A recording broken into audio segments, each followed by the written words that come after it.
지금까지 우리가 선의 그 조사선이 형성된 역사적인 그 배경을 중심으로 한번 쭉 살펴봤는데요.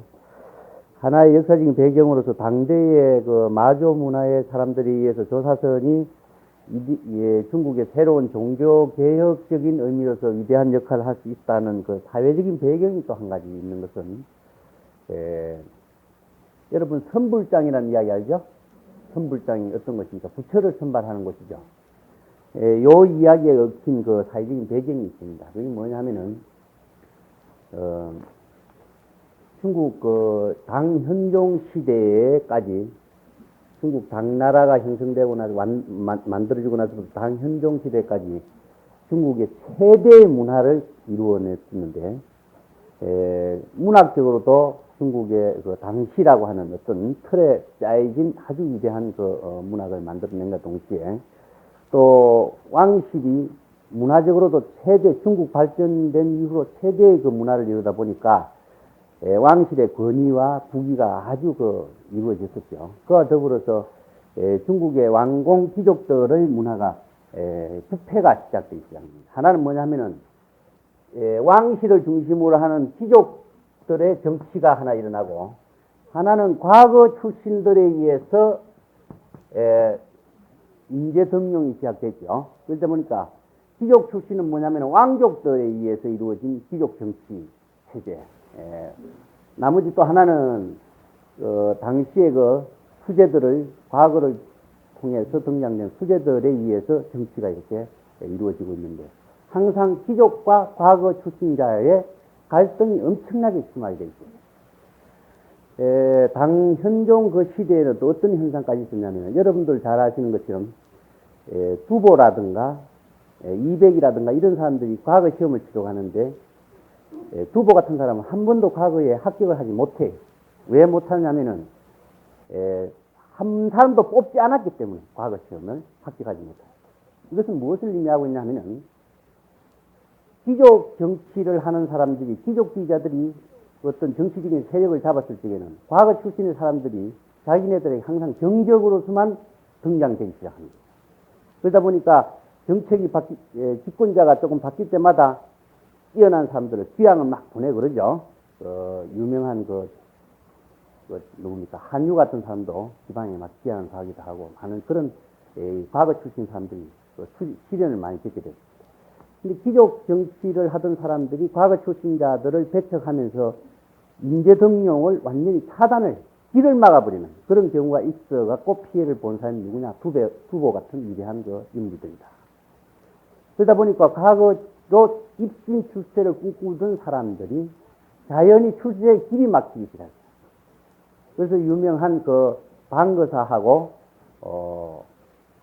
누굽니까? 다나천년선사가 길을 가다가 주막에 들렸을 때, 당신들 어디 가십니까?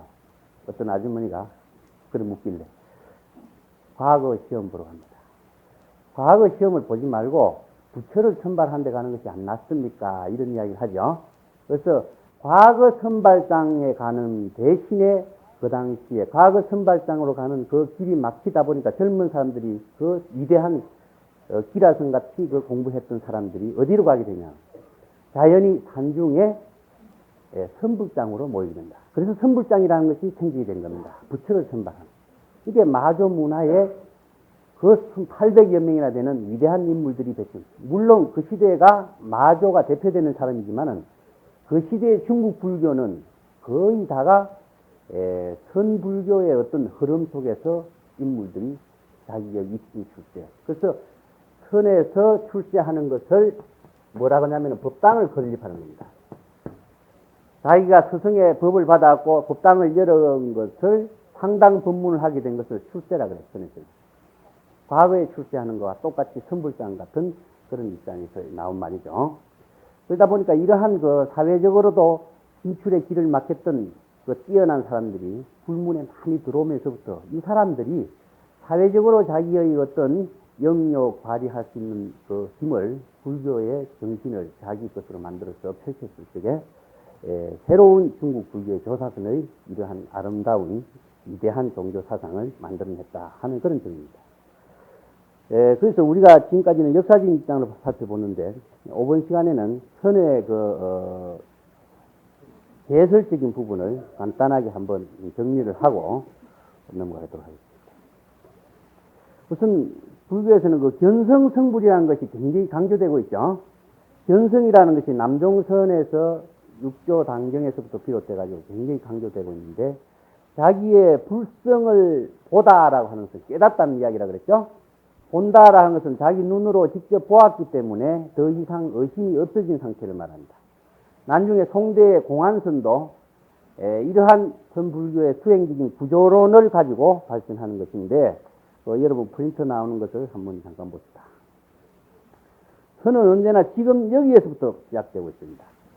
이제 항상 지금 여기에 자기를 어떻게 주체적인 자기로서 전향시켜 나갈 것인가, 여기서부터 비롯되고 있습니다. 그래서 자기의 참된 마음의 고향은 다른 곳에 있는 것이 아니라 우리들 각자의 가슴 속 깊이 있는 그 자기의 불성에 있다. 그래서 자기를 자기로 만드는 주체인과 동시에 자기의 참된 인격을 형성하는 성스러운 불성이야말로 자기의 참된 인격의 주체임을 우리가 알 수 있고, 또 일체 만법의 근원인 사실을 깨닫는 당체인 것이다. 제가 어저께 말씀드린 것처럼 우리의 불성이라고 하는 것은 영원 불변한 실체로서 존재하는 것이 아니라 지금 여기에 자기의 주인공으로서 만법을 깨닫고 인연을 깨닫고 만법의 실상을 깨닫는 주체인 것이지 영원 불변한 영혼의 실체는 아니다. 그런 중입니다. 실체와 주체를 우리가 잘 이해를 해야 되죠. 실체라고 하는 것은 어떤 존재로서 영원 불변의 존재로서 남아있는 것이고, 주체라고 하는 것은 깨닫는 자각의 주체일 뿐이다 이거죠. 인식의 주체일 뿐이다. 그렇기 때문에 자기가 인식되지 않는 세상은 우리가 존재하지 않는 것처럼 인식의 주체일 뿐이, 그것이 우리가 다름 아닌 불성이다. 따라서 선불교에서 이러한 만법의 근원이 자기의 참된 불성을 자각할 것을 강조하고 있는데, 이것을 선에서는 견성 혹은 견성성불이라고 말하고 있죠. 근데 성품을 보다, 성품을 깨닫다라고 하는 이러한 견성의 말은 선불교에서 가장 중요시되고 있고, 이것은 실천적인 입장으로서 중요시되는 것인데, 이 견성에 대해서 하는 논의가 되고 있는 것도 사실입니다. 그런데 또한 불교뿐만 아니라 도교에서도 도성이라 그래요. 불성이라고 하는 거 도성. 도성을 깨달아야 됩니다. 도교의 경전을 도장이라고 하는데, 불교의 대장경에 모방을 해갖고 도교에서도 도장을 만듭니다. 그리고 불교에서 이야기하고 있는 불성을 그 사람들은 도성이라고 그러고, 불교의 경전을 아주 응용해갖고 자기네들 경전을 대량으로 만들어내고 있습니다. 그래서 아주 근접한 주장들이 상당히 많이 있죠.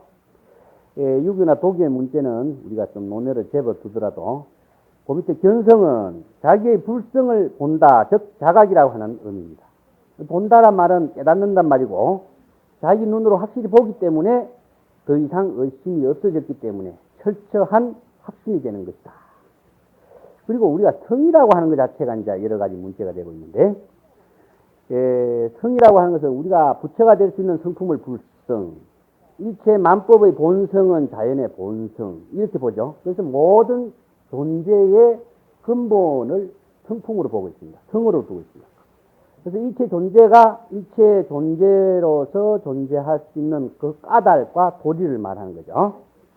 이 가운데는 우리가 일체 만법이기 때문에 동물도 있고 무생물도 있고 또 천지, 산천, 초목, 일체의 모든 존재가 다 들어갑니다. 그래서 삼라만상이란 말이 있고, 일체의 모든 존재가 다 그대로의 자체적인 어떤 본성에 의해서 여법하게 존재하고 있다.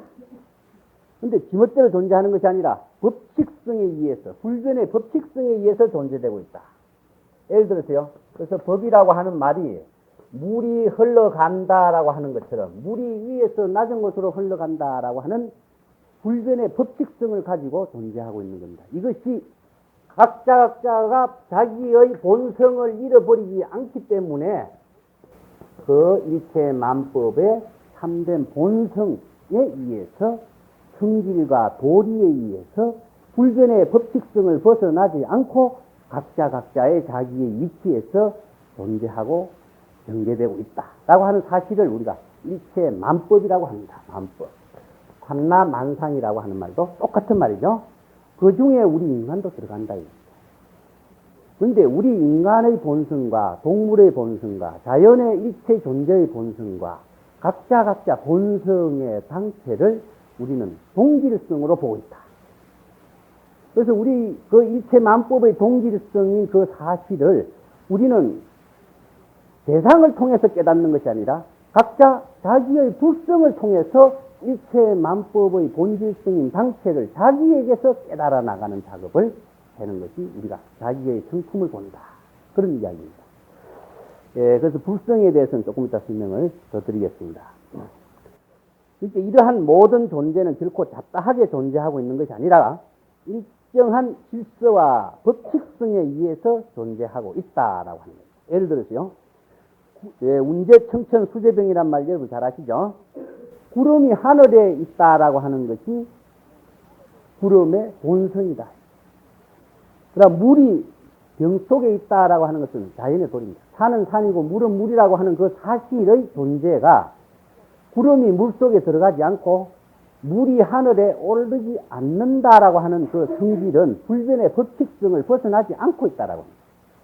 이러한 불변의 법칙성을 벗어나면은 모든 존재는 그대로 질서를 깨져버리죠. 그런데 일체 모든 법칙의 존재의 법칙성, 질서, 그 도리를 벗어나지 않고 만물이 존재하고 있고 여법하게 흘러가고 있고 여실하게 드러나고 있고 전개되고 있다라고 하는 사실을 우리가 도리라고 합니다. 도리.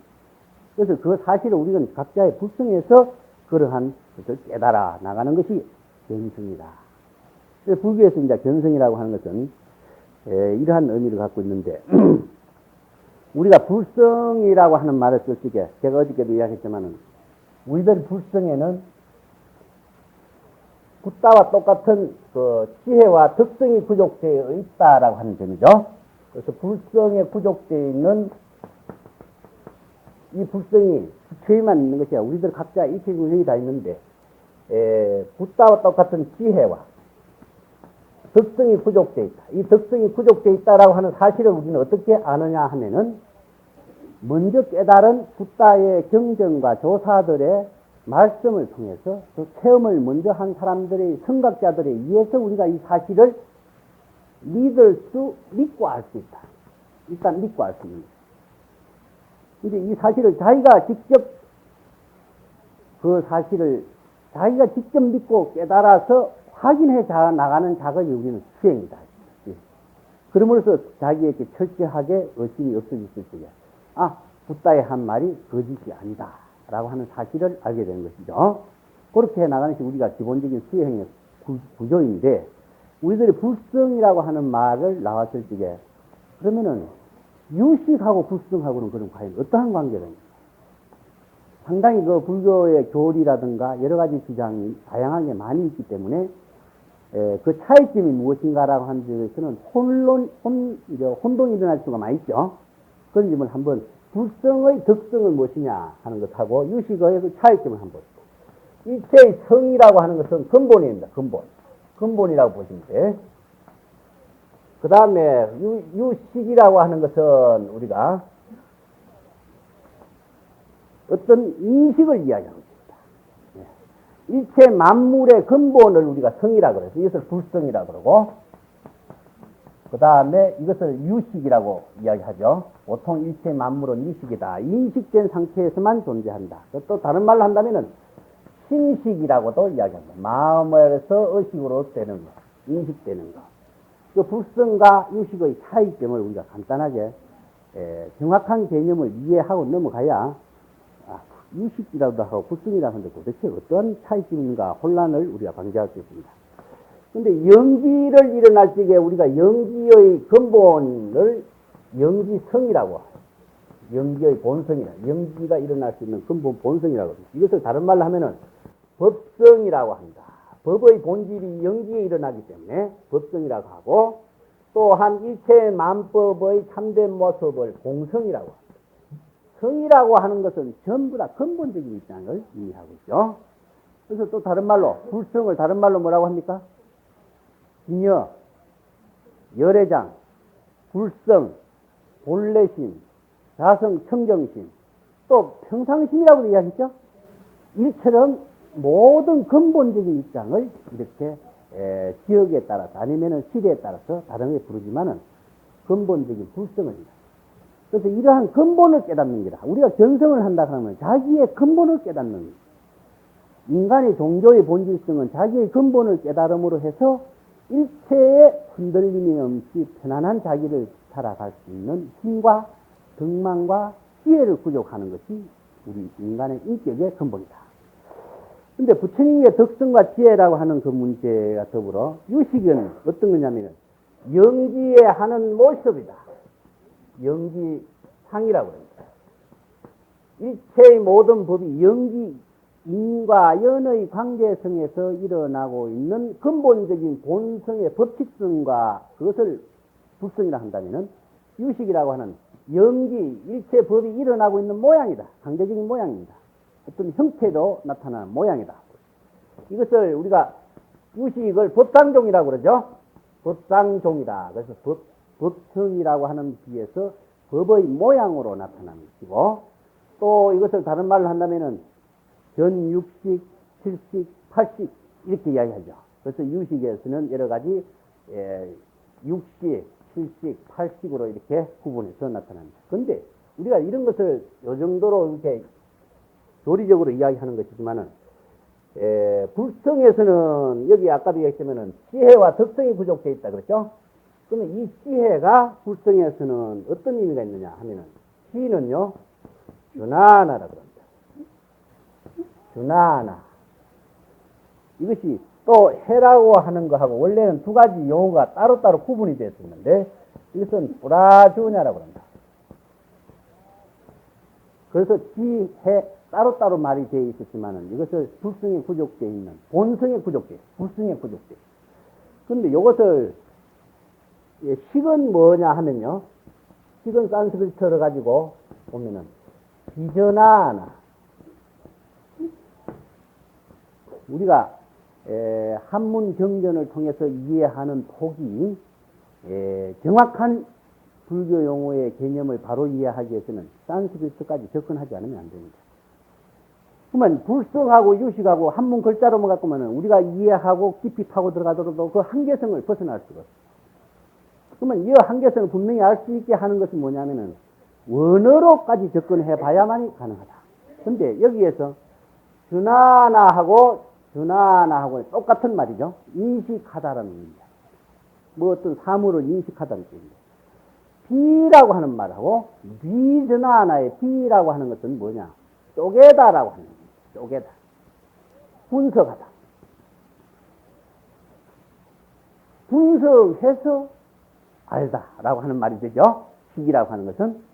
그러면 여기에 주나라는 말은 똑같은데 뿌라주나라고 하는 것도 주나와 뿌라의 주나나 똑같은 인식하다는 뜻인데 여기서 뿌라라고 하는 말이 무엇이냐 하면 전체적인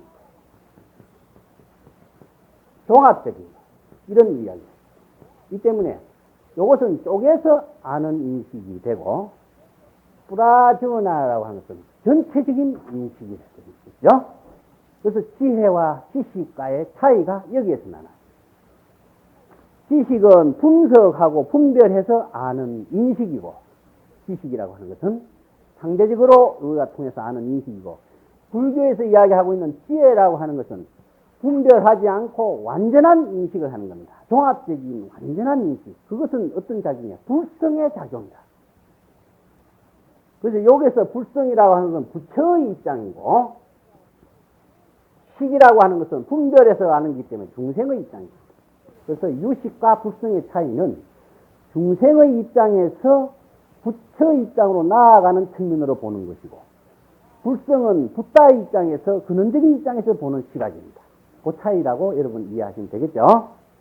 그렇기 때문에 일성이라든가 진재라고 하는 것, 깨달음의 세계라고 하는 것은 불성의 입장에서만이 가능해요. 우리가 지혜를 낸다라고 하는 것은 불성의 근원적인 입장에서만 가능한 것이지 분별의 입장에서는 절대 불가능합니다. 그러면 식은 무엇이냐 하면 우리가 시실론 배우분들 여러분 알겠지만은 전 6식, 7식, 8식이라는 눈으로서 인식하고 생각으로서 분별로서 인식을 하는 것은 이것은 정말 중생의 입장이다.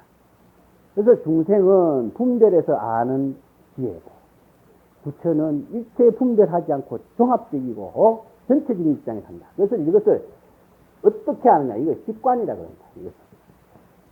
직관적으로 아는 지, 직관지라고 합니다. 근원적인 지혜다. 이러한 근원적인 지혜를 우리는 깨닫기 위해서, 경계하기 위해서 우리가 자기의 불상을 바로 깨닫는 겁니다. 근데 항상 우리 중생은 또 이러한 분별과 지혜의 입장을, 양면성을 가지고 있다. 그 양면성을 벗어날 수 없는 것이죠. 이 때문에 그 양면성이라고 하는 것이 반쪽은 불성이고 반쪽은 유식이고 이런 관계가 아니다. 하나로 되어 있다. 구슬처럼 마치 하나의 구슬이 되어가지고 분별심을 내면은 전체가 다 중생적인 마음으로서 식으로 변해버리고, 분별심을 내지 않는 근원적인 입장에서는 전체가 다 부처의 입장으로서 자기가 전개되는 겁니다. 그래서 부처와 중생과 마음은 셋이 아니자 하나다라고 화엄경에서 이야기하죠. 이게 부처와 중생은 본래 하나라고 하는 이야기가 그런 구조를 말하고 있습니다. 우리가 또 그 열반경 같은 데 보면은 흑암녀와 공덕천 이야기가 있죠. 여러분 아세요? 흑암녀와 공덕천은 항상 둘이가 있는데 하나는 선을 가져오고 하나는 악을 불러오고 하는 그 자매다. 그렇지만은 공덕천만을 받아들일 수도 없고 흑암녀만 받아들일 수가 없죠. 똑같이 붙어 다니기 때문에. 이게 우리들의 마음의 현상을 그렇게 비유적으로 이야기하고 있는 겁니다. 이처럼 차별과 분별과 대립을 우리 인간의 중생심에서 벗어날 수가 없기 때문에 그것을 벗어날 수 있는 실천이 무엇이냐? 자기의 불성의 세계로 되돌아가고 자기 불성을 깨달음으로써 더 이상 근본적인 그 사실을 우리가 원인 규명을 함으로 해서 더 이상 가지에서 헤매고 분별해서 헤맬 이유가 없는 자기를 만들어 나가는 것이 우리 수행이다. 이렇게 볼 수 있죠. 그러면 선수행의 참된 의미는 무엇인가 하는 것을 한번 보겠습니다.